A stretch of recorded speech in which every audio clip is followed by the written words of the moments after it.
안녕하세요. 꼬리에 꼬리를 무는 낭독, 오랜만에 인사드립니다.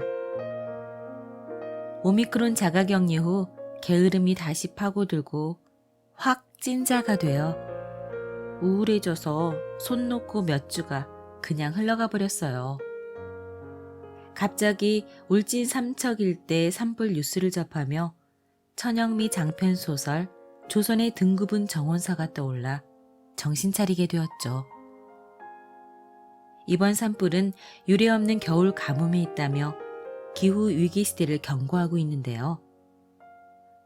푸르름의 상징 소나무를 배경으로 백성을 사랑한 왕의 꿈과 굽고 뒤틀린 소나무를 키워낸 불굴의 정원사 허운수를 나무의 시선에서 들려주는 흥미로운 역사소설입니다.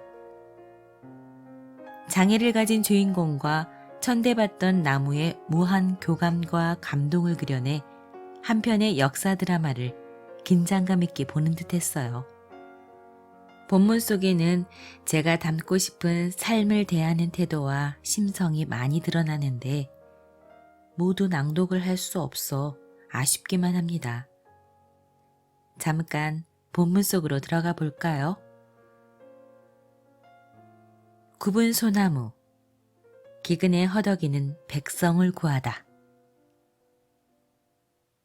나무 이야기 1. 씨앗.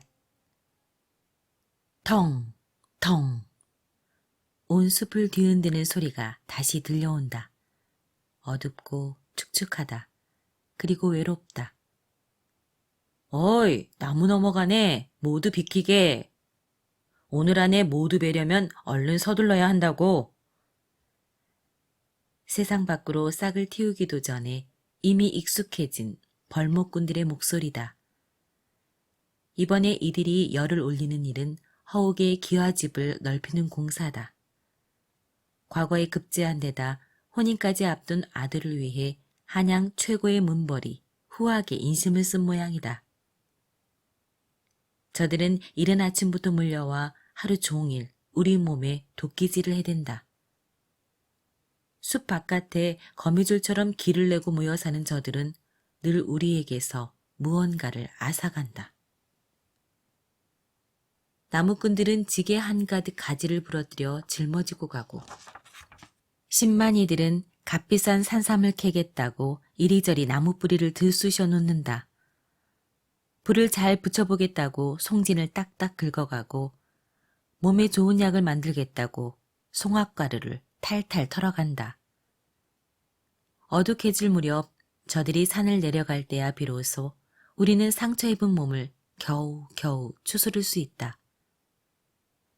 지금 이토록 저들의 만행을 이야기할 수 있는 이유는 내가 아직 땅속에 묻혀있는 씨앗이기 때문이다.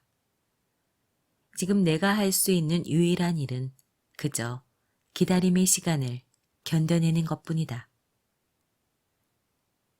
사람들은 알까? 그들이 손쉽게 베어가는 나무들이 실상은 주어진 생을 살아내기 위해 격렬하게 몸부림치고 있다는 것을. 그들은 알까? 울창한 숲의 시작은 생을 포기하지 않는 작고 여린 씨앗이라는 것을. 인간의 왕조가 흥망성쇠를 거듭하는 동안 초라하고 작은 씨앗은 그저 숲에서 자라나고자 하는 희망을 버리지 않고 고집스럽게 버텨낸다. 씨앗은 어떻게 길고 긴 시간을 기다려야 하는지 안다. 대부분의 씨앗은 어두컴컴한 땅 속에서 적어도 1년을 기다린다. 아무런 문제가 없는데도 싹을 틔우기까지 100년을 넘게 기다리는 씨앗도 있다. 씨앗은 적절한 온도와 촉촉한 물기, 그리고 눈부신 빛이 있어야 마침내 싹을 틔운다. 어지럽다.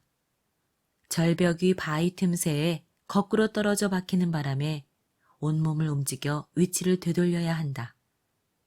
뿌리 내릴 준비를 하기 위해서다. 나무 이야기 2. 뿌리. 오호, 이 나무는 아주 기이하게 굽어 있구나. 목재로는 쓰일 수 없겠으나 정원에 두고 바라보기엔 꽤 운치가 있겠소. 사람들을 시켜 이 나무를 가져다가 집 안뜰로 옮겨 심도록 해라.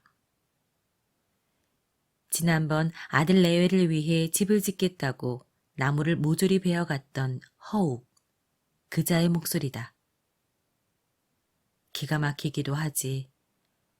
잘난 나무는 모두 베어가더니 나를 보곤 쓸모가 없으니 그저 바라나 보겠다고. 벌써 까마득한 옛일 같은데 그날이 눈물겹게 떠오른다. 그러니까 그날 어두컴컴한 땅속에 갇혀 하루 종일 뭉그적거리며 몸을 굴리던 나는 겨우겨우 첫 뿌리를 내렸다.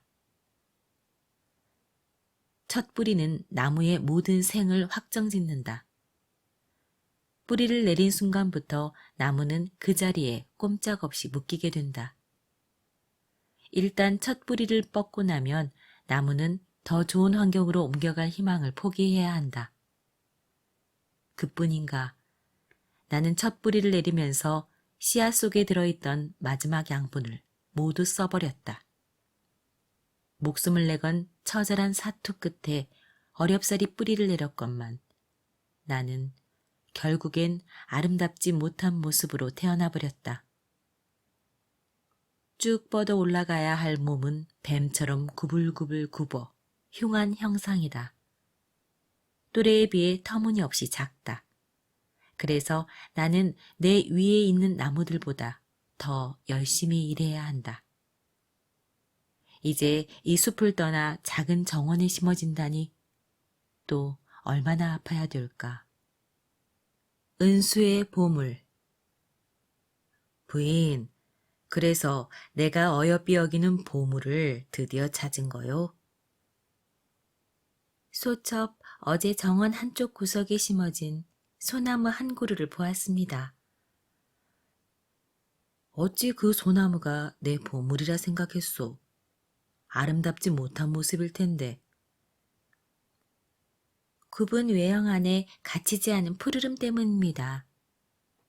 그 나무에겐 분명 뿌리 내리기 어려웠던 시간이 있었을 것입니다. 그러나 척박한 환경이 그 푸름을 해치지 못했으니 소첩은 그것이 좋았습니다. 은수는 아영의 대답에 숙연해졌다. 나무 이야기 10. 낙엽수의 고민. 늦은 밤 초를 밝힌 채 잠들지 못하는 왕이 있다. 찡그리는 습관 탓인지 이마에 주름이 잔뜩 들어앉아 있다. 수많은 왕조의 흥망성쇠가 거듭되었지만 왕들은 늘 비슷했다. 야심차고도 거창했던 시작. 차츰 욕심으로 변해가는 그들만의 치세. 그러나 거머쥐려 할수록 손안에 든 모래처럼 빠져나가는 욕망. 종국에는 빛바랜 종이처럼 희미해진 제왕들의 꿈. 그런데 이 왕은 다른 꿈을 꾼다. 이 왕은 나무를 닮았다. 그럼 아바마마께서는 무엇을 근거로 소나무가 백성의 나무라고 여기십니까? 걸박을 나가 하루 종일 백성들의 삶을 눈여겨보거라. 그들 주변에 항상 있는 것이 바로 소나무다. 내 백성은 낮잠을 잘 때도 쉬면서 담배 한 대를 피울 때도 소나무 아래로 모인다. 글 읽는 자들은 붓을 들어 시를 쓰거나 벗들과 교유할 때도 소나무 아래에서 한다. 어디 그뿐이더냐. 낚시하며 계곡물에 발을 담그며 쉬는 것도, 바둑이나 장기를 둘 때도 소나무 아래 그늘에서 하느니라. 한 생명의 탄생을 알리는 금줄에도 솔잎은 늘 당연스레 달려있고, 한 생명의 죽음을 애도하는 관도 소나무로 짠다. 백성의 생사고락을 함께하는 나무이니 어찌 백성의 나무가 아니겠느냐. 힘에 부치는 삶을 살면서도 내 백성은 천년을 살아내는 소나무의 생명력을 보며 새 힘을 얻는다. 오랜 세월 동안 백성의 것이었던 것을 이제와 사대부만의 전유물로 여기는 것이 오히려 어불성설이 아니더냐. 백성의 나무이거늘. 이상 꽃꼬낭의 책소리였습니다.